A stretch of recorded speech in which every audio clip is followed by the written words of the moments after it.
Perkenalkan, nama saya Wendy Aditya Simatupang, NPM 219110318 dari Vkom 1D. Di sini saya akan bercerita tentang mengenai stunting berkaitan dengan tugas berbicara yang diberikan oleh dosen pengampu Dr. Rika Ningsi, SPD MPD, mengenai materi berbicara. Di sini saya akan berbicara tentang stunting. Apa itu stunting? Mengutip dari Buletin Stunting yang dikeluarkan oleh Kementerian Kesehatan Republik Indonesia, stunting adalah kondisi yang ditandai ketika panjang atau tinggi badan anak kurang jika dibandingkan dengan umurnya. Mudahnya, stunting adalah kondisi di mana anak mengalami gangguan pertumbuhan sehingga menyebabkan tubuhnya lebih pendek ketimbang teman-teman seusianya dan memiliki penyebab utama kekurangan nutrisi. Banyak yang tidak tahu kalau anak pendek adalah tanda dari adanya masalah gizi kronis pada pertumbuhan tubuh si kecil. Hanya saja perlu diingat bahwa anak pendek belum tentu stunting, sedangkan anak stunting pasti terlihat pendek. Anak masuk ke dalam kategori stunting ketika panjang atau tinggi badannya menunjukkan angka di bawah -2 standar deviasi SD. Terlebih lagi jika kondisi yang dialami anak yang masih di bawah usia 2 tahun dan harus ditangani dengan segera dan tepat. Penilaian status gizi dengan standar deviasi tersebut biasanya menggunakan grafik pertumbuhan DP anak atau GPA dari WHO. Tumbuh pendek pada anak yang berada di bawah standar normal merupakan akibat dari kondisi kurang gizi yang telah berlangsung dalam waktu lama. Hal tersebut yang kemudian membuat pertumbuhan tinggi badan anak terhambat sehingga mengakibatkan dirinya tergolong stunting. Namun, anak dengan tubuh pendek belum tentu serta-merta mengalami stunting. Kondisi ini hanya terjadi ketika asupan nutrisi harian anak kurang sehingga mempengaruhi perkembangan tinggi badannya. Selanjutnya, saya akan berbicara tentang penyebab stunting pada anak. Masalah kesehatan ini merupakan akibat dari berbagai faktor yang terjadi pada masa lalu. Berbagai faktor antara lain seperti asupan gizi yang buruk, berkali-kali terserang penyakit infeksi, bayi lahir prematur, serta berat badan lahir rendah atau BBLR. Kondisi tidak tercukupnya asupan gizi anak ini biasanya tidak hanya terjadi setelah ia lahir saja, melainkan bisa dimulai sejak ia masih di dalam kandungan. Di bawah ini ada 2 utama yang menjadi faktor penyebab stunting pada anak. Yang pertama, kurang asupan gizi selama hamil. WHO atau Badan Kesehatan Dunia menyatakan bahwa sekitar 20% kejadian stunting sudah terjadi saat bayi masih berada di dalam kandungan. Hal ini disebabkan oleh asupan ibu selama hamil yang kurang bergizi dan berkualitas, sehingga nutrisi yang diterima janin cenderung sedikit. Akhirnya, pertumbuhan di dalam kandungan mulai terhambat dan terus berlanjut setelah kelahiran. Oleh karena itu, penting untuk mencukupi berbagai nutrisi penting selama hamil. Yang kedua, kebutuhan gizi anak tidak tercukupi. Selain itu, kondisi ini juga bisa terjadi akibat makanan balita saat masih di bawah usia 2 tahun yang tidak tercukupi, seperti posisi menyusui yang kurang tepat, tidak diberikan ASI eksklusif, hingga MPASI atau makanan pendamping ASI yang kurang berkualitas.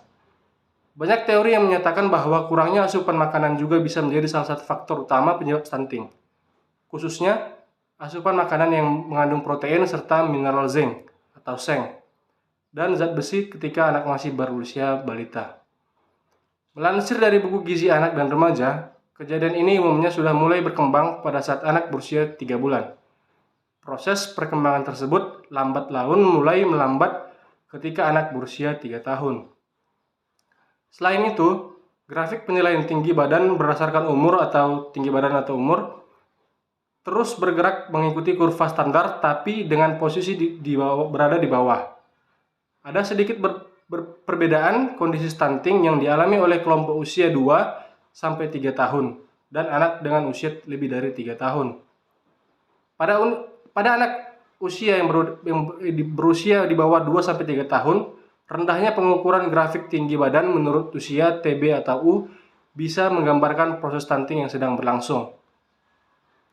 Sementara pada anak yang berusia lebih dari itu, kondisi tersebut menunjukkan kalau kegagalan pertumbuhan anak memang telah terjadi atau stunted. Yang ketiga, faktor penyebab lainnya.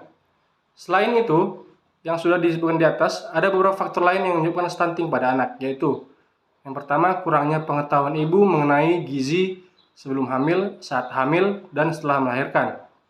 Yang kedua, terbatasnya akses pelayanan kesehatan, termasuk layanan kehamilan dan postnatal atau setelah melahirkan. Yang ketiga, kurangnya akses air bersih dan sanitasi.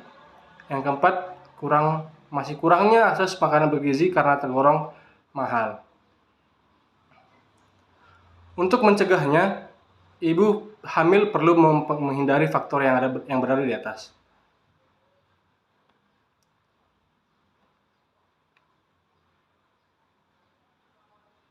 Kemudian saya akan berbicara tentang ciri-ciri stunting pada anak.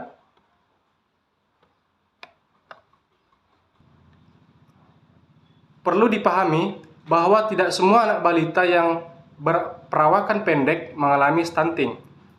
Masalah kesehatan ini merupakan keadaan tubuh yang sangat pendek terlihat dari standar baku pengukuran tinggi badan menurut usia dari WHO. Menurut Kemenkes Republik Indonesia, balita bisa diketahui stunting bila sudah diukur panjang atau berat badannya dan tinggi badannya, lalu dibandingkan dengan standar dan hasil pengukuran ini berada pada kisaran di bawah normal. Seorang anak termasuk dalam stunting atau tidak tergantung hasil pengukuran tersebut. Jadi tidak bisa hanya dikira-kira atau ditebak saja tanpa pengukuran.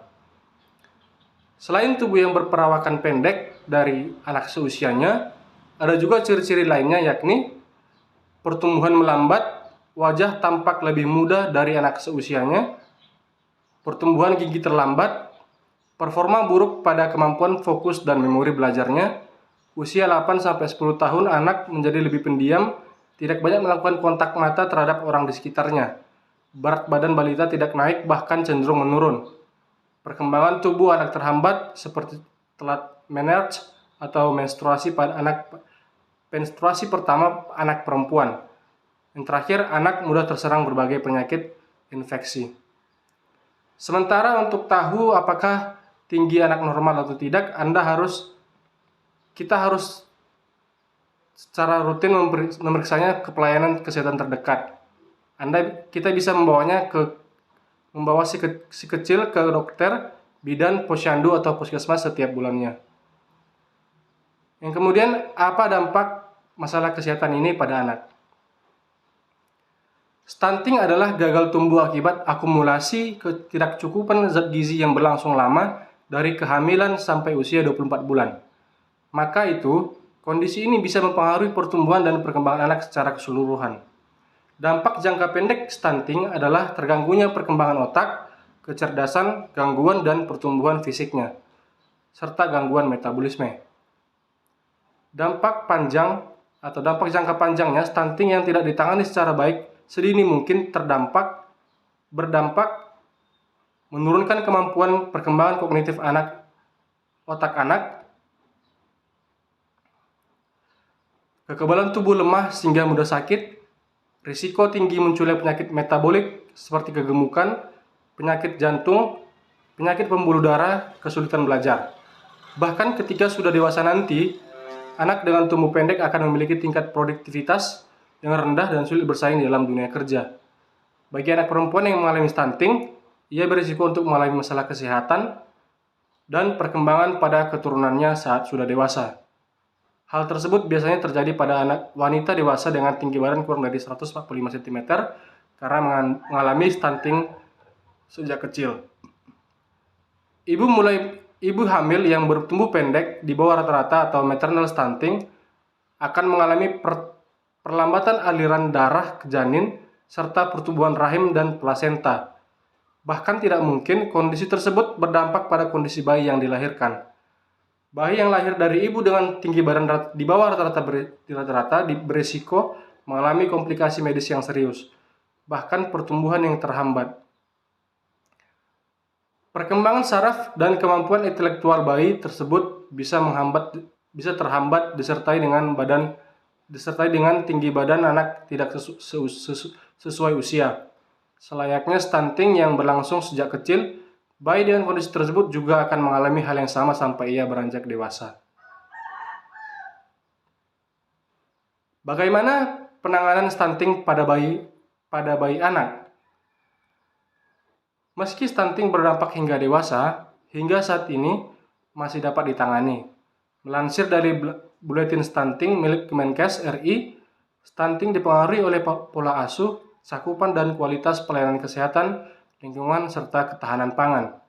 Salah satu penanganan pertama yang bisa dilakukan untuk anak dengan tinggi badan di bawah normal yang didiagnosis stunting yaitu dengan memberikan pola asuh yang tepat. Di dalam hal ini meliputi inisiasi menyusui dini atau IMD, pemberian ASI eksklusif sampai usia 6 bulan, serta pemberian ASI bersama-sama dengan empasi sampai anak berusia 2 tahun. World Health Organization atau WHO dan United Nations Children Fund atau UNICEF menganjurkan agar bayi usia 6-23 bulan untuk mendapatkan makanan pendamping ASI atau empasi yang optimal. Ketentuan pemberian makanan tersebut sebaiknya mengandung minimal 4 atau lebih dari 7 jenis makanan, meliputi serealia atau umbi-umbian, kacang-kacangan, produk olahan susu, telur atau sumber protein lain, dan asupan kaya vitamin A atau lainnya. Di sisi lain, perhatikan juga batas ketentuan minimum mean frequency atau MMF untuk bayi usia 6-23 bulan yang diberi dan tidak diberi ASI dan sudah mendapat empasi. Yang kemudian, bagaimana mencegah stunting? Kejadian anak dengan tinggi badan pendek bukan masalah baru di dunia kesehatan dunia. Di Indonesia sendiri, stunting adalah masalah gizi pada anak yang masih menjadi pekerjaan rumah yang mesti dituntaskan dengan baik. Terbukti menurut data pemantauan status gizi atau PSG dari Kementerian Kesehatan Republik Indonesia, jumlah anak pendek terbilang cukup tinggi. Kasus anak dengan kondisi ini memiliki jumlah tertinggi jika dibandingkan dengan permasalahan gizi lainnya, seperti anak kurang gizi, kurus, dan gemuk. Pertanyaan selanjutnya adalah, bisakah stunting pada anak bisa dicegah sejak dini? Jawabannya, bisa. Stunting pada anak merupakan satu dari beberapa program prioritas yang dicanangkan oleh pemerintah agar angka kasusnya diturunkan setiap tahun. Ada berbagai upaya yang bisa dilakukan untuk mencegah stunting menurut Peraturan Menteri Kesehatan Nomor 39 Tahun 2016, yakni pemantauan kesehatan secara optimal beserta penanganannya pada 1000 hari pertama kehidupan bayi, pemeriksaan kehamilan atau antenatal care atau INC secara rutin dan berkala, melakukan proses persalinan di fasilitas kesehatan terdekat seperti dokter, bidan, maupun puskesmas, memberikan makanan tinggi kalori, protein, serta mikronutrien untuk bayi atau TKPM, melakukan deteksi penyakit menular dan tidak menular sejak dini, memberantas kemungkinan anak terserang cacingan, melakukan pemberian ASI eksklusif selama 6 bulan penuh. Anda bisa berdiskusi dengan dokter kandungan untuk melakukan pencegahan stunting yang sudah disarankan di atas. Cara mencegah stunting untuk anak balita. Yang pertama, rutin memantau pertumbuhan perkembangan balita, memberikan makanan tambahan atau PMT untuk balita, melakukan stimulasi dini perkembangan anak, memberikan pelayanan dan perawatan kesehatan yang optimal untuk anak. Yang kemudian saya akan berbicara tentang cara mencegah stunting untuk anak usia sekolah. Anak sekolah juga perlu diberi pembekalan sebagai upaya pencegahan stunting seperti memberikan asupan gizi sesuai kebutuhan harian anak, mengajarkan anak pengetahuan terkait gizi dan kesehatan. Lakukan secara perlahan dengan bahasa yang mudah dimengerti oleh anak-anak. Untuk remaja, membiasakan anak untuk melakukan perilaku hidup sehat dan bersih, pola gizi seimbang, tidak merokok, tidak memakai narkoba, mengajarkan anak mengenai kesehatan reproduksi. Dan kemudian untuk dewasa muda,